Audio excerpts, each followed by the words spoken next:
Ako, si Lourdes Agot Humawan, 37 years old, nakatira sa Libo Sikatuna, Bohol.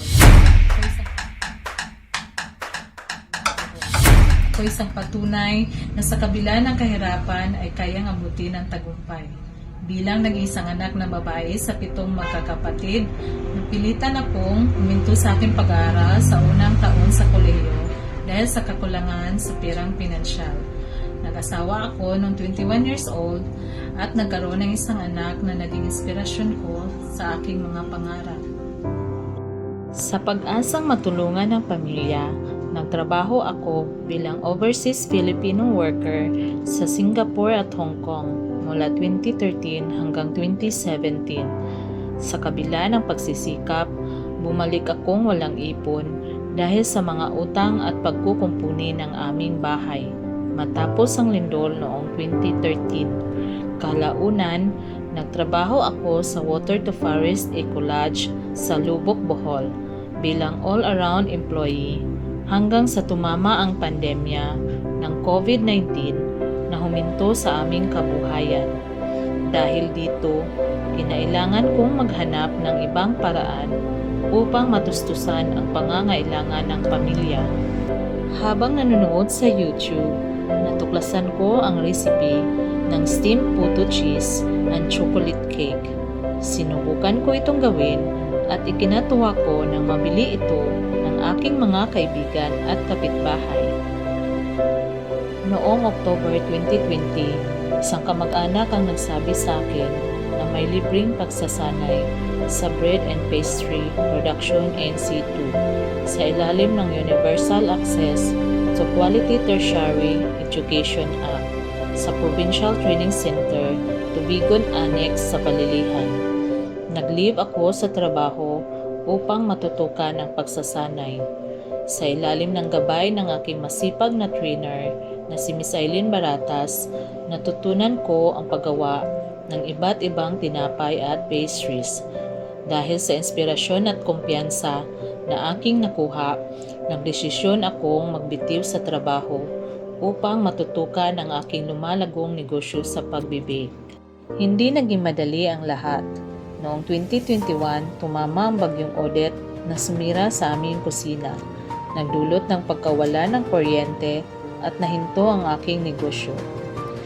Noong February 2022, lakas loob akong nanghiram ng pera pinansyal sa 2 kong kaibigan na nakilala ko sa Facebook. At sa kabutihang palad, tinulungan nila ako. At sa isa ko pang kaibigan na tumulong din na ako'y makahiram ng pera sa kooperatiba upang makabangon ulit ang aking negosyo. At sa awa ng Diyos, nabayaran ko ang lahat kong nahiram sa loob ng 1 taon. Sa tulong din ng TISDA at UACTEA Scholarship, natanggap ko ang starter toolkit na naglalaman ng electric oven at iba pang tools. Ito ang nagpalakas ng aking loob na magtayo ng shop. Noong February 28, 2022, with God's blessings, nagbukas ang Lotus Sweets, Cakes and Pastry Shop. Dahil dito, napaayos ko ang aking kusina at natustusan ang iba pa naming pangangailangan, lalong-lalo na ang medical expenses ng aking asawa.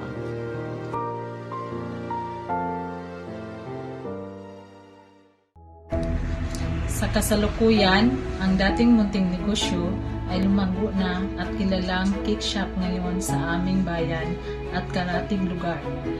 Patuloy ang pagdagsa ng mga online orders mula sa iba't ibang bahagi ng Bohol at Pilipinas, maging sa ibang bansa tulad ng USA, Canada, Abu Dhabi, Hawaii at Hong Kong at Singapore. Sa hinaharap, plano kong magbukas ng isa pang cake shop sa Tagbilaran City at ibahagi ang aking talento sa aking mga kababayan. Gusto ko pasalamat na unang-una sa ating Panginoon sa mga blessings na binigay niya sa akin, sa aking pamilya, mga kapatid, at lalong-lalo na sa aking asawa at anak sa pagtulong sa akin.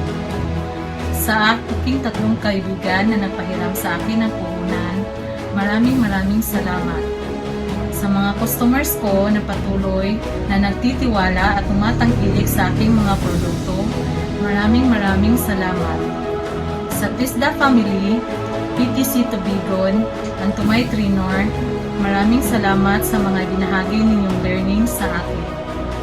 Laging tandaan na hindi natin kasalanan na pinanganak tayong mahirap, ngunit kasalanan natin kung mamamatay tayong mahirap. God bless us all. Sa pagbabalik tanaw sa aking paglalakbay, isang patunay na sa pagsisikap, determinasyon at tamang oportunidad, ang tagumpay ay abot kamay.